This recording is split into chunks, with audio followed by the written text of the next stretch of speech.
میرے آقا صلی اللہ تعالی علیہ وسلم نے رمضان المبارک کے وظیفے بھی بتائے ہیں۔ لوگ پوچھ رہے ہوتے ہیں کہ ماہ رمضان میں کون سا وظیفہ کرنا چاہیے، کون سی دعائیں کرنی چاہیے۔ میرے آقا نے 2 وظیفے بتائے، بڑے آسان ہیں، ہر بندہ کر سکتا ہے، اور 2 دعائیں بتائی جو خاص اس مہینے کی دعائیں ہیں۔ حضور علیہ الصلوۃ نے ارشاد فرمایا فاستکثروا فیہ، اس مہینے کے اندر کثرت کے ساتھ 4 عادتوں کو لازم پکڑ لو، 4 چیزیں۔ 2 چیزیں فرمایا خصلتان ترضون بہا ربکم، 2 چیزوں تو ایسی ہیں جو تمہارے رب کو راضی کر دیں گی۔ 4 چیزیں بیان فرمائی، فرمایا 2 چیزیں رب کو راضی کرنے کے لیے، اور 2 چیزیں ایسی ہیں جس سے کوئی بندہ بھی بے نیاز نہیں، یعنی ہر بندے کی ضرورت ہے۔ اب سنو، پہلی 2 چیزیں حضور علیہ الصلوۃ نے فرمایا اما الخصلتان اللتان ترضون بہا ربکم، وہ 2 چیزیں جو تمہارے رب کو راضی کر دیں گی۔ اس مہینے کا جو خاص وظیفہ ہے، حضور علیہ السلام نے فرمایا شہادت اللہ الہ الا اللہ، کلمہ طیبہ کا کثرت سے ورد کرنا۔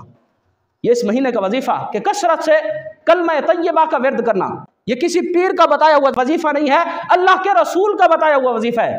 فرمایا کلمہ طیبہ، کثرت سے اس کا ورد، وتستغفرون، اور کثرت سے استغفار، استغفر اللہ استغفر اللہ استغفر اللہ۔ کتنا آسان وظیفہ، کلمہ طیبہ کو کثرت سے اس کا ورد کرو اور کثرت سے استغفار کرو۔ اس مہینے کے 2 عظیم وظیفے میرے آقا نے بتائے، اور 2 وہ چیزیں جس سے کوئی بے نیاز نہیں، ہر بندے کو جن 2 چیزوں کی ضرورت ہے، وہ 2 دعائیں میرے آقا کریم علیہ الصلوۃ نے فرمایا تسألون الجنہ، اس مہینے میں اپنے رب سے اپنے لیے جنت مانگو۔